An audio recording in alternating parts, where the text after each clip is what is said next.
최근에 인사에 있어서도 많은 분들이 지금 염려하고 우려하고 있는 게 김문수 고용노동부 장관 후보자 지명이라든가 이준석 방통위원장 지금 탄핵 심판 중인데 거기다가 김영석 독립기념관장 이 문제 이것도 지금 광복절 앞두고 많은 분들이 크게 우려를 하고 있습니다. 의원님은 인사 상황은 좀 어떻게 보고 계십니까? 반헌법적인 인사죠. 왜냐하면 뭐 다 떠나서 오죽하면 광복회가 출범한 이후 최초로 8.15 광복절에 못 가겠다고 얘기를 하겠어요. 그러니까 더구나 뭐 전직 광복회장 그 이종찬 네, 회장이죠. 이중철 회장 지금 현 회장입니다. 네, 그분이 뭐 윤석열 대통령하고 모르는 사이도 아니고 그렇죠. 그런데도 불구하고 그렇게 할 만한 인사라는 것 아닙니까? 그러니까 어떻게 보면은 독립기념관장을 말이 좋아 뉴라이트지 쉽게 말해서 일제 때 우리 국민들의 국적은 일본이라고 봤어야 한다 뭐 이렇게 얘기하는 예. 뉴라이트라는 게 사실 너무 근사하게 이름을 영어로 붙여주니까 근사한 거지 정신 나간 사람들이죠. 예. 그러니까 그런 사람을 갖다가 독립기념관장에 앉혀놓았다는 것은 우리 헌법의 기본을 흔드는 발상이고 인사기 때문에 사실은 저는 어제 제가 네. 유세하면서 그렇게 얘기했는데 이 정권의 본질이 밀정이라고 봐요. 일제가 한반도를 떠나면서 패망할 때 네. 다시 권토중래할 날을 꿈꾸면서 곳곳에 밀정들을 심어놨죠. 거기다가 뭐 씨도 주고 돈도 주고 네. 물도 주고 키운 건데 그 후예들이 곳곳에 암약하고 있는 거고요. 대표적인 경우가 천공 같은 분 아니겠어요? 그 뭐 완전히 사이비 돌팔이 친일 아니에요. 거기는 뭐 일제 과거 잘못에 대해서 사과를 요구하는 것이 잘못됐다고 얘기를 막 하잖아요.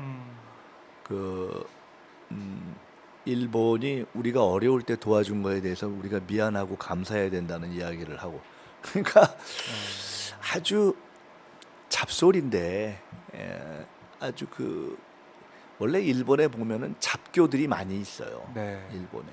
근데 그런 류의 잡교 수준의 소리인데 그런 이야기를 스승처럼 듣는다는 거 아닙니까 대통령이? 네. 큰 틀에서 보면은 이게 해방 79년이 됐는데도 불구하고 일종의 일제가 심어놓은 밀정의 후예들이 지금 권력을 잡은 거죠. 그러니까 최초로 어떤 밀정의 후예들이 본격적으로 과거에는 군부하고 결합해서 이제 군부 독재가 되는 것을 서포트했고 이번에는 이제 약간 무식한 검사들하고 해서 검찰 독재를 만든 거 아니겠습니까?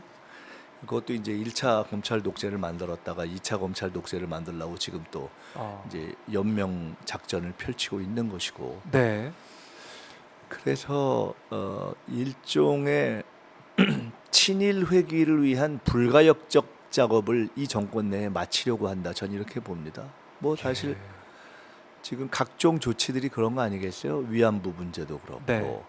사도광산의 강제징용 문제도 그렇고 독도를 곳곳에 공적 문서에서 뭐 실수인 척하고 지우는 것도 그렇고 독립기념관도 그렇고 저게 다 예. 저는 윤석열 임기 내에 불가역적인 친일 국가 회귀로 쐐기를 박으려는 노력이라고 봅니다. 그래서 이 정권의 문제가 많이 있지만은 반민주적인 거 뭐 여러 가지가 있지만 네. 가장 본질적인 DNA는 저는 친일이라고 봅니다. 친일 매국. 예. 말씀 들으니까 지금 여기가 좀 에어컨 안 덥다고 그랬는데 오싹해집니다. 제 느낌이 오싹해질 정도로. 아니 실제 그렇죠. 원래 제국주의가 패퇴할 때 예. 이렇게 심어 놓습니다. 그리고 일제가 그렇게 심어 놓은 거죠. 뭐 우리가 그런 걸 상징적으로 보여주는 예를 들어 최근에 영화 파묘 뭐 이런 네. 것들 다 이제 그런 것들의 상징 아니겠어요? 그러니까 이제 그런 것이 곳곳에 있는 것이고 네. 친일로 오해됐던 사람들의 명예 회복을 해줘야 된다는 거 아니에요? 김영석 관장의 첫 일성이었습니다. 예. 이제 쉽게 말해서 나라 팔아먹은 사람들도 훌륭하고 알고 보면 이해할 만했다. 요 얘기를 정리하고 싶어하는 거 아니에요? 그러니까 가장 일제히 그러니까 네. 사실은 한일 동맹이라는 이야기를 이번에 별 문제 의식 없이 맞아요. 여당 국민의힘 대변인이 논평이 했던 거 아니에요. 나왔죠. 근데 예. 그런 거에 대한 문제 의식이 없잖아요. 이게 아. 이제 괜히 나오는 것이 아니라 그런 뿌리 깊은 불가역적인 친일 회기를 한 밀정들의 역사가 네. 지금 이렇게 싹을 틔우고 상당히 진도가 나간 거죠. 여기에 대해서 민주당 특히 야당에서는 제대로 대응을 해야 된다 이런 생각도 듭니다. 아, 그럼요. 이제 네.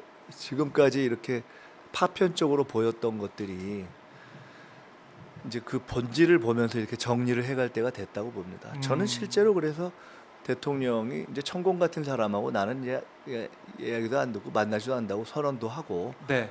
그런 등등 해야 된다고 봅니다. 아니 머리가 썩었는데 머릿속이 친일인데 네. 머릿속이 친일 매국인데 예. 하하. 그래서 뭐 이종찬 광복회장도 그런 얘기 하더라고요. 용산에서 이 행사 참석해 달라고 해서 그러면 용산에 선언해라.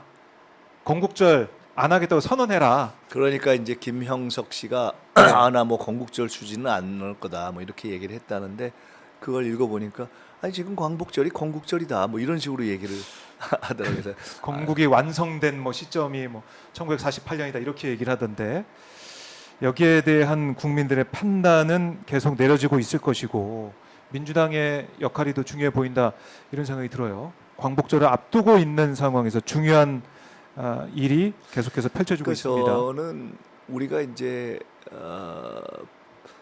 2차 대전 이후에 해방의 과정에서 이제 미소 냉전으로 넘어가고 분단되고 자력으로 완전한 해방을 못한 한계 때문에 우리가 이제 강대국의 협력을 또 구하고 네. 이래서 또 분단이 되면서 대한민국이 이제 미국과 관계가 있고 그것을 한편으로는 동맹이고 네. 또 한편으로는 조금 과도한 종속성이 있어서 아직도 우리가 뭐 작전권 같은 것도 못 가고 이제 이런 문제가 있지 않습니까? 네.